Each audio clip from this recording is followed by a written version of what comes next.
কি কর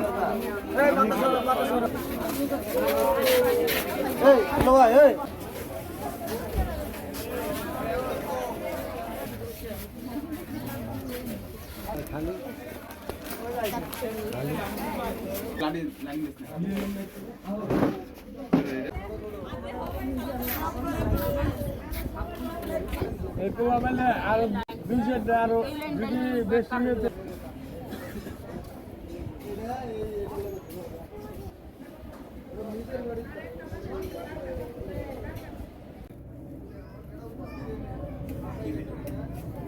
বিচ্ছিন্ন করার পর মনে ছুটছে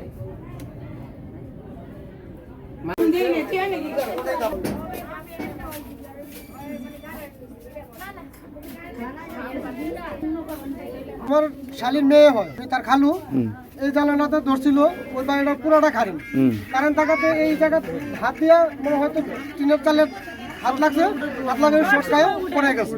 পরে যাওয়ার পরে মনে করেন অজ্ঞান হয়ে গেছে। অজ্ঞানে আমরা নারায়ণগঞ্জ নিয়ে গেছি, যাওয়ার পরে হেন ট্রিটমেন্ট করবে কইছে আপনাকে রুগী নাই। পরে আমরা আবার বেগে আসলাম, আয়া পুরো বাড়ি চেক করছি, আমার বাড়িও চেক করছি, আমার বাড়ির কোনো কারেন্টের সমস্যা হয়নি। পরে এই বাড়ি চেক করছি, চেক করে এটা পাকের করে এটা কারেন্টের সমস্যা। পরে হেরাগর লাইন আমরা আবার নিজেরাই রিস্ক নিয়ে কাটা দিয়ে দিছি। কারেন্ট আসছিল, কারেন্ট বাড়ি পুরা বাড়ি টিনে শুনতে বাচ্চা কি করে সারাদিন পোলা বাইতে লাফা, চালির মধ্যে সারাদিন লাফা। আর বেশি আইসা বাচ্চা জ্বালানা ধরে সবসময় পোলাকানরা ওঠে, আমার মেয়ে সহ এখানে ওঠে মাঝে মধ্যে। আজকে জানলা দিয়ে খালি ঢুকছি, আমরা লাঞ্চে আসছি, ঢুকছি মাইয়া জানলা এখানে হাত দিয়ে এখানে হাত দিচ্ছে টিনে, নগদে সর্বোচ্চ নগদে বইরা মায়ের গিয়ে আনারা নগদে উঠে আমরা নিয়ে ঘরে নিয়ে তেল পানি মারলাম।